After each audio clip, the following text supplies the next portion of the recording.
दोस्तों घर वालों को मिल चुका है उनका नया टाइम गॉड। और दोस्तों श्रुतिका के टाइम गॉड बनते ही जो सेलिब्रेशन किया है, उस पर 2 मिनट के अंदर ही अंदर बिग बॉस ने पानी फेर दिया। बेटा करणवीर, किस बात का सेलिब्रेट है ये? क्या सेलिब्रेट कर रहे हो? क्या खुशी हुई है क्या तुम्हें श्रुतिका के बनने से टाइम गॉड? फिर कह रहा अरे यार ये तो गलती हो गई। नहीं सर, डिसअपॉइंट हूँ मैं बहुत ज़्यादा, मुझे हैरानी हुई कि ये टाइम गॉड बन गई, मैं नहीं चाहता था ये बने। हम भी समझ रहे हैं भाई, बिग बॉस की फीलिंग हम खुद समझते हैं। वो बिग बॉस खुद श्रुतिका से डील नहीं करना चाहते, क्योंकि अब हर डिसीजन श्रुतिका का पूछना पड़ेगा। कई ऐसे टाइम आएंगे जहाँ पे श्रुतिका को स्पेशल जगह दी जाएगी। आई मीन वो डिज़र्व करती है भी कि नहीं करती है, आई डोंट नो। सब बातें ठीक हैं श्रुतिका की, लेकिन जो वो एक्स्ट्रा बोलती है और आवाज़ भी इरिटेटिंग है। दोनों जो वरदान है भगवान ने एक ही आदमी में दे दिए हैं। उसकी वजह से आज भी देखा आपने, जैसे ही ये अनाउंसमेंट होती है कि हाँ भाई श्रुतिका बनी है टाइम गॉड, उसके बाद देखा होगा आपने खुद, आप इस बात के गवाह हैं। आवाज़ कैसी लग रही थी आपको उसकी? सब उससे पीछा छुड़ाना चाहते थे कि नहीं चाहते थे? चुम बेचारी परेशान, अरे मैं यहीं हूँ शांत, थोड़ा सा थोड़ी सी आवाज़ डाउन कर ले मेरी बहन छो। क्यों बनाया उसे टाइम गॉड भाई? श्रुतिका, श्रुतिका के अब मुझे थंबनेल बनाने पड़ेंगे, उसे एडिट करना पड़ेगा श्रुतिका की फ़ोटो को। बहुत, ये हफ्ता मेरा बहुत ज़्यादा डिफ़िकल्टी में जाने वाला है। हो सकता है इस हफ्ते में 8-10 वीडियो कम ही डालूंगा ऑन एवरेज। चलिए खैर आगे बढ़ते हैं। श्रुतिका बन चुकी है नई टाइम गॉड, और ये कोई प्लानिंग के तहत नहीं बनी है, ये एक्सीडेंटली बनी है किसी के ऊपर, क्योंकि श्रुतिका के ऊपर किसी का फोकस नहीं था। सब लोग पहले से ये जान रहे थे कि भाई श्रुतिका तो चमची है चुम की, और वो चाहती होगी कि हाँ चुम बने। तो चाहे श्रुतिका के बकेट में डालो, चाहे चुम के बकेट में डालो फ्रूट, बात एक ही है। चुम ही बननी है, सबके दिमाग में ये था ही। लेकिन इसकी एक अलग प्लानिंग चल रही थी। श्रुतिका को चालाक, अ, बहुत चालाक है ये, इसको बेवकूफ़ समझने की कोशिश मत करना। लेकिन उतनी ही बदतमीज़ भी होती जा रही है। चालाक तो ठीक है, चलो हर कोई चालाक, हर किसी को होना चाहिए, लेकिन ये बदतमीज़ भी हो रही है। मतलब विवेन को बोल रही है शट अप। मतलब ये इतना ओवर कॉन्फिडेंट हो चुकी है क्या? और ये बिल्कुल एक्सीडेंट हुआ है कि इसको बना दिया गया टाइम गॉड, क्योंकि देखो बिग बॉस ने कितना अच्छे से गेम को समझा। इतने कचर पचर में भी उन्होंने गेम निकाल के रख दिया दर्शकों के लिए, कि दर्शकों को कोई कन्फ्यूजन नहीं होना चाहिए। कि सबसे पहले आप सोच रहे होंगे कि यार ईशा को और विविन को लोग सपोर्ट क्यों नहीं कर रहे थे जो निर्दलीय पार्टी के हैं? क्योंकि उनकी ईगो हर्ट हो रखी थी। कोई ईशा से जेलस था उन लड़कियों में, क्योंकि वो अविनाश के करीब नहीं जाने देती थी। और जो कशिश थी, उसका ईगो हर्ट कर दिया था अविनाश ने उस कैफ़े वाले टास्क में। तो वो क्यों करे भैया उसको सपोर्ट? अब करण से भी, क्योंकि इन लोगों का बहुत प्रॉब्लम है, करण से शिल्पा से इन लोग की बनती ही नहीं है। और लास्ट में कौन बची? बची श्रुति का। तो वो एक लास्ट ऑप्शन जो होता है ना, कि इसके बनने और ना बनने से हमें कोई फ़र्क नहीं पड़ता, ले जा निर्दलीय। तो ये सीन रहा है। इसीलिए वहाँ पे सभी के प्लान्स थोड़े से फेल होते नज़र आए। और इतना मुझे लगता है कि बिल्कुल ईज़िली यहाँ पे श्रुति का बिना किसी ज़्यादा प्रतिद्वंदी कोई बड़ा वाला था नहीं। सब लोग ने बिल्कुल हल्के में लिया टास्क को। थोड़ा सा फिजिकल फाइट भी हुई। विवियन के ऊपर आप देख रहे होंगे कि विवियन के ऊपर सबसे ज़्यादा लोगों का फोकस था, विवियन को बनने देना ही नहीं था। वहाँ पे करणवीर, दिग्विजय, ये सभी लोग का सबसे पहले माइंडसेट एक ही था कि रेस से बाहर विवियन को करो सबसे पहले, फिर ईशा को करो। कहने का मतलब है कि इस ग्रुप का कोई नहीं बनना चाहिए। देख रहे हैं कि भीड़ इसी तरफ इकट्ठी मिलेगी आपको, और उधर चुम ऐसे बैठी है, कोई नहीं है उसके आसपास छीनने के लिए। उधर श्रुतिका बैठी है, कोई छीनना झपटी किसी की नहीं हो रही है श्रुतिका की। आराम से ईजिली बन गई वो, मतलब ये कहें कि बैठे बैठे हाथों में प्रसाद मिल गया है उसे, खा, बस खाने की देर थी, वो उसने खा लिया। चलिए खैर हो गई बात, ये श्रुतिका का जो है लॉटरी लग गई, किस्मत खुल गई उसकी, क्या ही कह सकते हैं। उसके बाद देखिए फिर से एक सीन जो फिर से मैं देख पा रहा हूँ, और ये तीसरी बार है जो कि ये लोग बना रहे हैं समीकरण। अ, करण और अविनाश ये फिर से घोड़े पे चढ़े, और वो अपने पहलू की, अपने पार्टी की बात लेके आ रहा है, ये अपनी पार्टी की बात लेके आ रहा है, और दोनों मैच करने की कोशिश कर रहे हैं। दोनों का कंसर्न ये है कि भाई शिल्पा को नॉमिनेट किया विभिन्न ने, तो शिल्पा का रिएक्शन क्यों नहीं आया। ये इस बात की सबसे बड़ी जो है बहस है, अंदर सुगबुगाहट हो रही है कि रिएक्शन तो आना चाहिए था, लेकिन कोई रिएक्शन नहीं, क्योंकि काफ़ी लंबा अरसा हो चुका है दोनों के रिलेशन को, लगभग 8-9 हफ्ते इन लोगों ने साथ में बिताए हैं और कोई रिएक्शन नहीं, तो फिर ऐसा कैसे। तो दोस्तों, ये जो रिएक्शन ना देने का कारण शिल्पा का ये था कि उन्होंने बचा के रखा था, वो एक ही बार में इम्पैक्ट डालना चाहती थी और सही जगह का वो वेट कर रही हैं। ऐसे ही नहीं कि वो अपना रिएक्शन ऐसे ही दे दें कहीं पे भी चलते फिरते। बहुत शातिर खिलाड़ी हैं वो, उन्हें मंच का पता है कि मुझे किस जगह पे रिएक्शन देना है, मेरे रिएक्शन की वैल्यू कहाँ पे है। अभी आपने देखा हो एक प्रोमो जिसमें शिल्पा का जो बांध है वो टूटा है, जब यामिनी को सेव करने की बारी आई है। उस पर डिटेल में वीडियो बनाऊंगा मैं, बहुत लंबी कहानी है वो और मज़ेदार भी है। तो ये इसीलिए शिल्पा रिएक्शन नहीं दे रही है, वो सही वक्त का और सही जगह का वेट कर रही है और वो टूटेगी, बहुत बुरी तरीके से विभिन्न के ऊपर फूटेगी। वेट करो विभिन्न भाई, बहुत टफ होता जा रहा है कंपटीशन। जितना लग रहा है कि हाँ अभी ठीक चल रहा है, सब ठीक चल रहा है, कुछ ठीक नहीं चल रहा है, बहुत टफ कंपटीशन होने वाला है। जलनवीर अभी जितना गिरा है अपनी नज़रों से, अभी ये उससे कहीं ज़्यादा कैपेबल है, इससे भी कहीं ज़्यादा ये नीचे गिर के खेल सकता है गेम को। आज भी देखिए उसके हाथ में सबसे पहले लग गई थी, उसने पहले ही बता दिया कि दिग्विजय देख बेटा तूने चोट मार दी है, सबको दिखा भी दिया ऐसे करके, लो भैया मेरे चोट लग गई है देख लो, सब ब्लीडिंग हो रही है उसमें। लेकिन फिर भी कोई रियायत बरतने के लिए तैयार नहीं। करणवीर जो ऐसे मौके तो भैया वो उसे दोनों हाथों से लपकता है, वो एक अलग ही चिड़, एक अलग ही लेवल का उसमें क्रेज़ दिखाई देता है विवियन के लिए खासकर। इग्नोर कर ही नहीं पाता, उसका फोकस ये रहता है कि टास्क है, विवियन कहाँ है, टाइम गॉड वाला टास्क है तो विवियन कहाँ है। विवियन नहीं बनना चाहिए, विवियन को कंपटीशन देना है।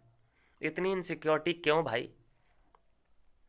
और दिग्विजय की बात करूं मैं, आज क्यों इतना उछल रहा था, क्योंकि इन लोगों का ये फुटेज का टाइम होता है। इन्हें क्या मतलब ये टाइम गॉड बनने से, कुछ इन्हें गेम से कुछ लेना देना है ही नहीं। ये जितने भी लोग हैं, यामिनी, कशिश, ईडन वगैरह, ये लोग जो टास्क में शामिल होते हैं सिर्फ ये फुटेज के लिए शामिल होते हैं। इन्हें पता रहता है कि इस वक्त हम जो भी करेंगे वो बाहर जाएगा ही जाएगा, तो ये फुटेज के लिए जितना एक्स्ट्रा कर सकते हैं वो करते नज़र आते हैं। ज़्यादातर मैं देख रहा हूँ कि इसको, दिग्विजय को क्या हो गया, ये तो अच्छी खासी पर्सनैलिटी था, लेकिन ये क्या कर रहा है, क्या गेम खेल रहा है, इसकी स्ट्रैटेजी क्या है। स्ट्रैटेजी इसने पहले लगाई कि ये लोग चुम को टारगेट करने वाले हैं, क्योंकि हम लोग तो चुम को बनाएंगे। इन्होंने तो बस एक को अपना वो बना रखा है आका, तो चुम को बनाएंगे। और लेकिन इन्हें ऐसा नहीं लगना चाहिए कि हम चुम को ही बनाने वाले हैं, हम नॉर्मल रहते हैं, इसके पास भी सेम दे दो क्वांटिटी और चुम के पास भी सेम दे दो। इनको शक नहीं होना चाहिए, लेकिन इतना कहाँ कोई सोच रहा है। वहाँ पे ये सोच रहे हैं कि बस जितना गंद फैला सकते हैं टास्क में, जितनी एक्स्ट्रा फुटेज ले सकते हैं वो ले ली जाए। ये कोई समीकरण वगैरह वहाँ पे चलता नहीं है टास्क में। ये लोग देख रहे हैं कि बस फुटेज जितना ज़्यादा हम गंद फैलाएंगे उतनी हमारी फुटेज बनेगी। आज थैंक गॉड कि चाहत नहीं बजी, और चाहत अगर बजना शुरू हो जाए तो भाई वो तो पता ना क्या ही कर दे। ठीक है, आज उसकी लग रहा है कि तबीयत ख़राब होगी, इसीलिए थोड़ी सी साइड में थी वो। एक ही बार बजी, बस हल्का सा बजी होगी, तो हो सकता है कि दिखाई ना गई हो, एडिट करके निकाल दी गई हो। तो ये है कि टाइम गॉड बनी, लेकिन घर वाले खुश नहीं थे। अविनाश का तो ये भी कहना था कि भाई कोई भी बनता लेकिन ये ना बनती। क्यों ना बनती, अब झेलो इसे, पूरे हफ्ते झेलो। और इसका जो काम है ना दोस्तों, मैं बता दूं, भाग भाग के ये लोग काम करने वाले हैं। कोई भी इससे आर्गुमेंट नहीं करेगा, कोई भी बहसबाजी करेगा नहीं इससे। जैसे ये काम के लिए इशारा करेगी तुरंत हाँ भैया, हाँ बहन, कर देते हैं काम, बस शांत शांत, आवाज़ नीचे, ठीक है कर देंगे। ऐसा सीन आपको कल से देखने को मिलेगा। इन सब के बीच दोस्तों रजत बहुत बुरा फंस रहा है। ये 3-4 लड़कियों का उसने ठेका ले लिया है, उसे ग्रुप बनाने की कोशिश कर रहा है, उन लोगों को जोड़ने की कोशिश कर रहा है। लेकिन ये लड़कियां मुझे अब ऐसी दिखाई देने लगी हैं कि अटेंशन सीकर। सबसे पहली तो इनकी प्रायोरिटी ये है कि घर में जगह कैसे बनाई जाए, कुछ ऐसा अनवांटेड सी चीज़ कैसे करी जाए कि हम हाईलाइटेड हों। क्योंकि अभी तक कुछ भी इन लोगों ने ऐसा उखाड़ा नहीं है जिससे कि बाहर इनका कुछ भी रील्स वगैरह कटें या प्रोमो वगैरह कटें। सिर्फ एक ईडन रोज का प्रोमो ज़रूर कटा था कशिश का भी कटा है, लेकिन उस तरीके से अभी तक ये सर्कुलेट नहीं हुए हैं। ना ही घर में ये किसी को कंपटीशन अभी तक लग रहे हैं। जैसे कि चुम है, वो कंपटीशन लगती है। जैसे कि शिल्पा है या ईशा है, ये लोग लगते हैं कि हाँ प्लेयर हैं, लेकिन अभी इन लोगों को साबित करना बाकी है। और ये सिरदर्दी कहीं ना कहीं रजत दलाल के पास आ चुकी है। रजत दलाल ने 3-4 लड़कियों का ठेका ले लिया है। कभी कोई नाराज़ हो जाती है, कभी कोई नाराज़ हो जाती है। अ, आपने देखा कि टास्क के दौरान क्या ये, मतलब क्या ही बताएं दोस्तों, ऐसी कॉस्ट्यूम पहनने की टास्क के दौरान क्या ही ज़रूरत थी। ईडन ने जो सेक्सी ड्रेस पहना था, मैं सोच रहा था कहीं टास्क में फट फुट ना जाए भाई। इतनी कमज़ोर ड्रेसेस कुछ वेयर किया करना था तो डेनिम का या फिर ऐसे कुछ स्ट्रॉन्ग वाले जो होते हैं वस्त्र वो पहन लिए जाते। लेकिन चलिए खैर आगे बढ़ते हैं। तो ईशा बनना चाहती थी टाइम गॉड, लेकिन ईशा का भी एक बयान सामने आया कि मैं बनना तो चाहती थी लेकिन मैं इस हफ्ते नहीं बनना चाहती। क्या ये इतना हल्के में ये टाइम गॉड टास्क को लिया जा रहा है? मैंने पूरे सीजन में ये वाला टाइम गॉड वाला टास्क बहुत हल्के में निपटते हुए देखा। बहुत ईजिली एक को टाइम गॉड की कुर्सी दे दी गई, नहीं तो इस टाइम गॉड की कुर्सी के लिए तो जाने क्या क्या हो चुका है। करणवीर तो कहीं मुझे दिखाई नहीं दिया भाई, उसकी उसका इंटेंट है क्या? कोई उसके लिए फ्रूट्स क्यों नहीं लेके आ रहा है? मतलब उसे बनना नहीं था, क्या था? वो तो अपनी टोकरी ऐसे हवा में लेके घूम रहा है। उसे फिक्र ही नहीं है कि कोई मेरे लिए क्या करेगा कि नहीं करेगा, मुझे भी बनना है कि नहीं बनना है। मुझे समझ नहीं आया। मतलब अगर वो बनना चाहता तो पहले तो वो टोकरी में अपने फ्रूट्स डलवाता किसी से। वहाँ पे शिल्पा थी, उससे बोलता, शिल्पा करती ना। लेकिन पता नहीं, समझ ही नहीं आ रहा गेम क्या है उसका। बनना भी होता है फिर रोना भी होता है, नहीं बनता टाइम गॉड तो। कुछ गेम प्ले हो सकता है, कुछ गेम खेल रहा हो भाई, इसी में उसका विक्टिम कार्ड प्ले हो रहा है। हो सकता है बहुत तगड़ा गेम हो उसका। अभी देखा ये गया है सारा का एक ड्रामा जो कि वो क्रिएट करने की कोशिश कर रही है। सारा का दोस्तों दिक्कत यह है कि मुद्दा कुछ नहीं मिल पा रहा है। कोई भी उसको सीरियसली नहीं ले रहा है। लोग सोचते हैं कि बस ये अभी ड्रामा कर रही है बहुत तगड़ा वाला, कल को ये फिर नॉर्मल होगी, परसों को फिर से कुछ ना कुछ क्रिएट करेगी। तो अभी क्या है कि सभी के सब घर वाले मुद्दा लेस हो चुके हैं। किसी को कुछ समझ ही नहीं आ रहा है। मतलब टास्क में तो दिखता ही है, टास्क जब ये करने लगते हैं तब ऐसा लगता है कि हाँ भाई ये भी करने वाला है, ये क्या कर रहा है, ये क्या कर रहा है। एकदम ऐसा लगता है कि हाँ सब लोग बिजी हैं। लेकिन अगर मैं ओवरऑल में बात करूं एक एक करके टॉप 5-6 कंटेस्टेंट की, तो इस वक्त किसी के भी पास कोई मुद्दा नहीं है। किसी को भी ले लीजिए आप। मैं तो बोलता हूँ ना ही शिल्पा के पास कोई मुद्दा है, ना करण के पास कोई मुद्दा है, ना चुम के पास कोई मुद्दा है, ना श्रुतिका के पास कोई मुद्दा है। बस ये जो भी आता जा रहा है टास्क उसमें परफॉर्म करो, अपनी फुटेज लो और घर जाओ, वो वाला सीन है। और ये मुद्दे जो ख़त्म किए हैं उसका ज़्यादातर क्रेडिट जाएगा अविनाश एंड विवियन को। जो ये पुरानी कहानी बकवास वाली मेरे दो अनमोल रतन, वो वाली जो स्क्रिप्ट थी वो फाड़ फूड़ के इन दोनों ने फेंक दी। तो ये क्रेडिट उन दोनों को जाता है। अभी सब ये एक टेबल पे बैठे हैं और सब लेवल पे हैं। क्या था इससे पहले तक, क्या था? जो करणवीर को हीरो बनाने की कोशिश की जा रही थी, अभी आप कहाँ देखते हैं करण को? एकदम आ गया ना वो नीचे बिल्कुल। अभी लग रहा है ना कि शुरू वाला करण जो शुरू में आता था, जिम करता रहता था, अपने पैर कभी इधर भगा रहा है कभी उधर भगा रहा है, अभी उसी लेवल पे आ चुका है। अभी उसी तरीके से विविन को पीछे पड़ा है, विविन को परेशान करने जैसा बातचीत कर रहा है वो, जैसे शुरू में किया करता था। शुरू में करता था फुटेज लेने के लिए, और अब भी यही काम वो कर कर रहा है, धीरे धीरे करके शुरू हो रहा है।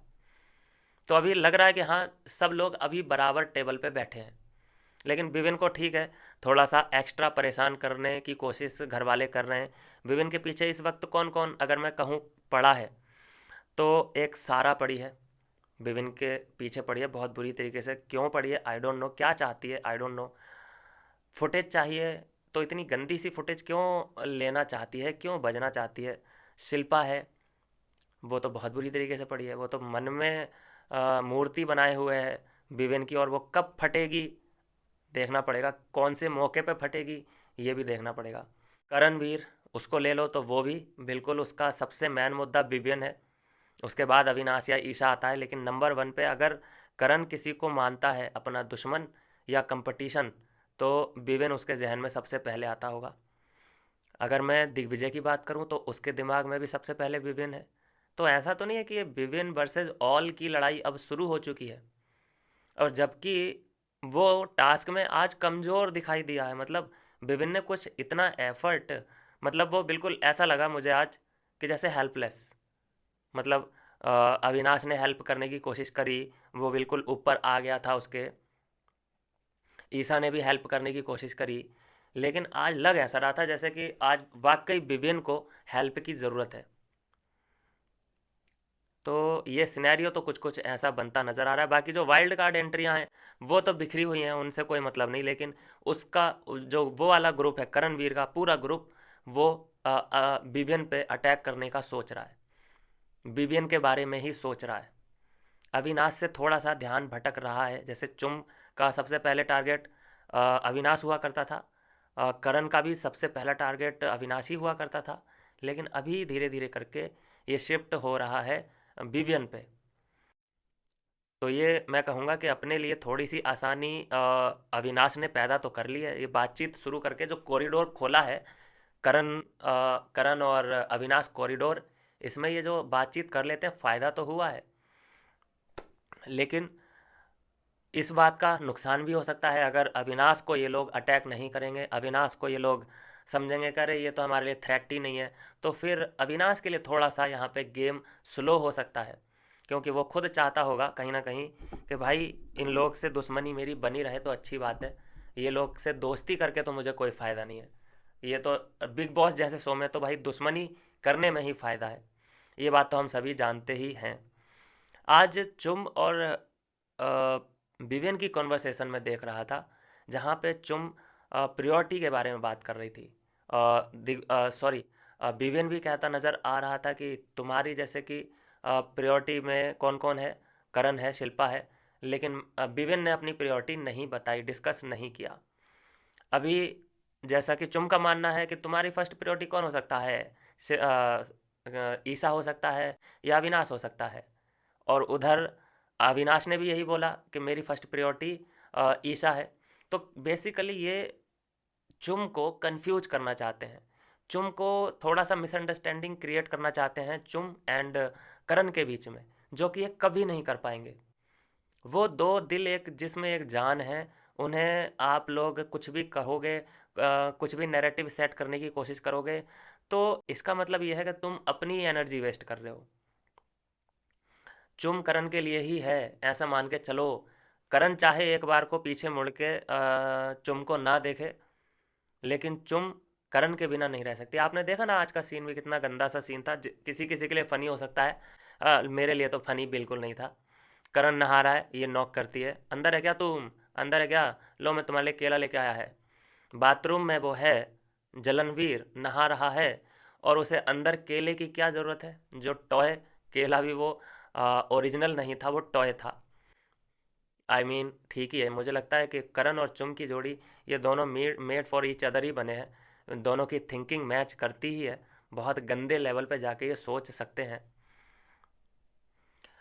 बात करें दोस्तों एक और कैरेक्टर की जो बड़ा इम्पोर्टेंट रोल निभाने वाला है दोस्तों, शिल्पा। शिल्पा का फटना बहुत ज़रूरी था। आज नहीं फटी वो, आज भी नहीं बोली। बुलवाना चाहते हैं, ये दोनों ही चाहते हैं। इधर करण चढ़ा रहा है कि यार तुमने कुछ भी अभी तक बोला नहीं, तुम्हें बुरा नहीं लगा, क्या हुआ। मतलब ये इंस्टिगेशन चालू है इन लोगों का कि भाई बात करो। ऐसे थोड़ी ना है कि उसने तुम्हें नॉमिनेट कर दिया, जैसे कि तुमने भी मुझे नॉमिनेट किया था, तो मैं तुम पे कितना जो भी था मेरे अंदर मैंने भड़ास निकाली ना तुमसे। ऐसा तो नहीं है कि मैं शांत बैठ गया क्योंकि मुझे तो बुरा लगा था। तो तुम्हें बुरा लगा है कि नहीं लगा है?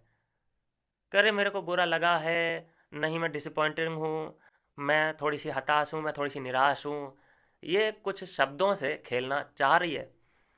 लेकिन मुझे पता है दोस्तों कितनी बड़ी गेमर है ये सही वक्त का इंतज़ार कर रही है, और वो सही वक्त कल आएगा। कल जो मैं वीडियो आएगी कल मैं उसमें डिटेल में बताऊंगा। ये जो नॉमिनेशन का फेर बदल टास्क हो रहा है, जो प्रोमो आया है, उसमें इसकी असली रंगत नज़र आने वाली है विविन के खिलाफ। आज देखा आपने कि विविन को कैसे इग्नोर किया। विविन वहाँ पे किचन में कुछ पूछ रहा है, शिल्पा जी ये वो, शिल्पा जी ये वो, लेकिन शिल्पा जी ने कोई आंसर नहीं दिया, शिल्पा जी इग्नोर करके चली गई। शिल्पा जी जानती हैं कि ये कोई राइट प्लेस नहीं है, यहाँ पे अगर मैंने बहसबाजी कर ली तो ये सलमान के कानों तक नहीं जाएगी बात। जगह ऐसी होनी चाहिए जैसे नॉमिनेशन का कोई सीन क्रिएट हो या कोई ऐसा बड़ा प्लेटफॉर्म हो, ऐसे नहीं। अपनी एनर्जी शिल्पा आजकल गलत जगह वेस्ट कर ही नहीं रही है। अब इनके दोस्ती और समीकरणों की बात कर लेते हैं दोस्तों। क्या फ़र्क आया है पहले से? फ़र्क विवेन, अविनाश, ईशा के बॉन्ड में क्या आया है? पहले जो हुआ करता था इन तीनों के बीच में, ये अपने तीन में ही मस्त रहते थे, अपने तीनों में ही ये लोग मस्त रहते थे। लेकिन अभी जैसे अविनाश करण से बातचीत कर लेता है, चुम भी सॉरी ईशा भी चुम से थोड़ा थोड़ा बातचीट करना शुरू कर दिया है। हो क्या रहा था, ये बिल्कुल कट ऑफ करके, मतलब शक्ल से नफरत, तेरी बातों से नफरत, तुझे देखना मुझे पसंद नहीं है, इस तरह से कट ऑफ करके रखते थे अपने आप को। फिर उनके बारे में ही बात किया करते थे, तो जिससे कि इनकी इमेज एक बाहर निकल के आ गई थी चुगली की। तो अभी अच्छा है ना कि जो तुम्हारे मन में बात है, अभी अविनाश बात कर सकता है करण से, कभी भी कहीं भी। अ, अभी ईशा भी बात कर सकती है चुम से, कैसे भी, कहीं भी, किसी भी पोजीशन में। तो ये एक जो कॉरिडोर इनका बन चुका है, इससे बहुत बड़ा फ़ायदा ये हुआ है कि इन्होंने जो हवा में उड़ रहा था करण, उसको थोड़ा सा लेवल पे लेके आए हैं, एक ही टेबल पे लेके आए हैं। नहीं तो बहुत, जैसे कि अब होता ही है, मैं किसी के बारे में बात कर रहा हूँ पीठ पीछे, तो इसका मतलब यह है कि मैं उससे सामने बात करने की हिम्मत नहीं है मेरी, इसीलिए मैं पीठ पीछे कर रहा हूँ। तो मतलब वो ऑटोमेटिकली बड़ा हो रहा है मेरे से। तो ऐसा ही स्क्रीन पे दिखा, जब ये लोग बात किया करते थे सिर्फ एक ही आदमी के बारे में, तो वो ऑटोमेटिक ग्रो कर रहा है, ऑटोमेटिक वो हीरो बन गया जनता की नज़रों में कि भाई तीन चार लोग उसकी बुराई कर रहे हैं, इसका मतलब उसमें कुछ तो खास है। तो ये चीज़ें हैं जो इन्होंने समझी हैं, और एक ही हफ्ते के अंदर अंदर ऐसा फेर बदल हुआ है, ऐसा कांटा घूमा है कि फुल इम्पोर्टेंस इस वक्त अविनाश को मिल रही है। अविनाश को जहाँ लोग सोच रहे थे कि ये 7वें 8वें नंबर का बैट्समैन है, वो अचानक सेकंड डाउन पे आने लगा है, अचानक वो पूरी टीम की रीढ़ की हड्डी बन चुका है। तो गेम तो खेला है, गेम तो इसका ग्रो हुआ है। क्योंकि जलनवीर भी कम नहीं है, अगर वो तुमसे अपनी दिल की बात एक कहेगा तो तुमसे भी दो तीन जवाब चाहिए उसको, तुम्हारे ग्रुप की भी वो पूरी इंटरनल जानकारी लेना चाहता है। देखा होगा आपने, पूछ रहा है कि विपिन के मन में क्या चल रहा है, विपिन शिल्पा के बारे में क्या सोच रहा है, कुछ तेरी बात होती है कि नहीं होती है विपिन से। कितना क्रियोसिटी है उसको जानने में कि विपिन क्या सोच रहा है। और जबकि ये बता भी रहा है उसको कि नहीं वो ऐसा कुछ नहीं सोच रहा, वो ऐसा, मतलब यार अपने बंदे के बारे में बताने की तुम्हें क्या ज़रूरत है? बताना, अगर तुम्हें कुछ बात बतानी भी है उसको, तो वो वाली बात बताओ जो वो ऑलरेडी जानता है। वो ऐसी कोई बात मत बताओ जो कि वो नहीं जानता। अभी इन्होंने शिल्पा का और विपिन का ये करवा दिया, चलो फासला हो गया उनमें, ये सब हो गया। लेकिन अब ये ही कंटेंट बना रहे हैं, उनके ही मतलब आग लगा दी उन दोनों के रिलेशन पे। और ये लोग एक तरीके से, मैं कहूँ अगर सलमान खान देखने लग जाएं इस नज़रिए से कि भाई तुमने उनका तो बंटवारा करवा दिया, लेकिन तुम अपनी रोटियां सेक रहे हो दोनों लोग घोड़े की पीठ पे बैठ के, ये क्या है? जब वो बात खत्म हो गई तो तुम क्यों वो उधर की बात लेके आ रहा है, तू इधर की बात लेके आ रहा है, और दोनों लोग तबले बजा रहे हो घोड़े पे चढ़ के। तो इस बात पे इनकी क्लास लग सकती है, लेकिन ये है कि ये 3 बार तो बात कर चुके हैं इसी मुद्दे पे। और अगर ये रोज़ करते रहे तो बोरिंग हो जाएंगे, और फिर वीकेंड के बार पे ये धर लिए जाएंगे कि बेटा इधर आ जाओ। जिस रिश्ते से तुम्हें प्रॉब्लम थी उसी रिश्ते के भरोसे तुम अपना कंटेंट निकाल रहे हो, 15-15 20-20 मिनट की वीडियो जा रही है तुम्हारी। तो ये है दोस्तों पूरे समीकरण। और रजत के गेम की और मैं दिग्विजय के गेम की बात ज़रूर करना चाहूँगा। दिग्विजय का और रजत का बहुत ही क्रूशियल टाइम टाइम चल रहा है। अगर इस स्टेज पे इन लोगों ने कोई भी गलती करी, जैसे कि दिग्विजय को तलाश है एक हुक की, उसे अभी तक घर के अंदर हुक नहीं मिला है कि वो करे क्या। और दिग्विजय का अपना सेट है मामला। अगर पेशेंस यहाँ पे, सॉरी रजत का यहाँ पे बिल्कुल सेट है मामला। अगर रजत ने अपना पेशेंस यहाँ पे खोया तो बहुत गलत तरीके से उसको निकाला जा सकता है, किसी भी टाइम एविक्शन की रिपोर्ट आ सकती है। क्योंकि मेकर्स इंतज़ार कर रहे हैं, इनके फ़ैन बेस इतने बड़े हैं, इनके फैंडम इतने बड़े हैं कि वोटिंग के आधार पे ये लोग नहीं निकल सकते। इनको ऐसे ही देखा ना आज, जैसे दिग्विजय और ये लोग फाइट करने लगे, अभी तो क्योंकि निकालना नहीं है तो नज़रअंदाज कर दिया इस फाइट को। मान लीजिए कोई क्रूशल टाइम होता, जैसे कि अगले ही हफ्ते फिनाले वीक है और ये इस हफ्ते लड़ाई बजी है इन दोनों में, तो दोनों को निकाल दिया जाता। और पहली बात तो दिग्विजय वहां तक पहुंच भी नहीं पाएगा। रजत जरूर जाएगा आखिरी वीक तक, क्योंकि चाहिए, अभी कंटेंट चाहिए रजत से। रजत इसीलिए बहुत ज़्यादा उसने अपने हाथों को ऐसे बांध लिया है कि भाई नहीं लड़ना है अब मुझे, बस हो गया मेरा लड़ लड़ के। दूसरों को समझाता फिर रहा है आजकल रजत, नहीं तो पहले सबसे आगे लड़ाई में रहता था। अभी दूसरों को समझाता हुआ ही मिल रहा है कि भाई लड़ाई झगड़े में कुछ नहीं रखा है, लड़ाई झगड़े में कुछ नहीं रखा है। लेकिन दिग्विजय कहीं ना कहीं रीढ़ की हड्डी, आई मीन रीढ़ की हड्डी नहीं, गले की हड्डी बन रहा है। ना ही ये उगली जा रही ना निगली जा रही है। और ज़्यादा ही रडार पे आ गया तो पता नहीं क्या करेगा रजत, लेकिन ये पंगा ना ही ले तो बेटर है। दिग्विजय का मुझे सीन समझ नहीं आता है, एक्टिवेट हो जाता है तुरंत। जैसे ही टाइम गॉड वाला टास्क शुरू हुआ ये एक्टिवेट हो गया, और जैसे ही ख़त्म हुआ विवेन ने पूछा कि क्यों बज रहा था तू, ये तेरे संस्कार यहीं से आता है, तू कहाँ से आता है। तुरंत उसके वॉल्यूम ही ख़त्म, डाउन म्यूट पे चला गया और चला गया। मतलब कोई रिप्लाई भी नहीं दिया। जब वो विवेन वहाँ पे बिल्कुल विवश था, क्योंकि 3-4 लोग परेशान कर रहे थे, तब तो तूने आके परेशान कर लिया। अभी तो 1-2-1 है, अब तो बात कर, क्या दिक्कत थी तुझे बता। तो वहाँ पे खिसक लिया दिग्विजय, कोई रिप्लाई नहीं दिया। क्या है नकलीपना, क्या है, सामना करो, इतनी हिम्मत रखते हो तो ये है। मैं बोल रहा हूँ ना दोस्तों कि ये जगह बनाने की कोशिश कर रहा है दिग्विजय, अभी तक इसको जगह ही नहीं मिल रही है। लेकिन इसके बाद भी मानना पड़ेगा कि भैया फिर भी वोट अच्छे खासे मिल रहे हैं, वोट में कोई कमी नहीं आ रही है। वोटिंग लाइन में सबसे ऊपर दिग्विजय, नंबर 2 पे रजत दलाल चल रहा है। तो बड़ी चीज़ें तो हैं ये, लेकिन बस ये है कि अपने फैंस को ये लोग कंटेंट नहीं दे पा रहे हैं, कुछ भी बढ़िया फुटेज जिससे कि इनके फैंस रील्स बना सकें, कुछ एडिट्स वगैरह बना सकें, ऐसा कोई प्रोग्राम दिग्विजय ने दिखाया नहीं है। नाम तो बहुत बड़ा है लेकिन दर्शन छोटे रह गए दिग्विजय के। चलिए दोस्तों, ये है आज के एपिसोड का रिव्यू। श्रुतिका बन चुकी है नई टाइम गॉड, दिमाग खाने के लिए तैयार हो जाइए। और उसको बनाने वाला कौन, रजत दलाल। हो सकता था बाइस डिसीजन ले सकता था किसी के लिए अगर लेना चाहता तो, लेकिन उसकी खुद की सोच है, जैसा भी सोचा उसने सोच लिया। रजत आओ, केले खाओ, हैं? ये क्या नया टोन निकाला था। तो ये है पूरे एपिसोड की कहानी।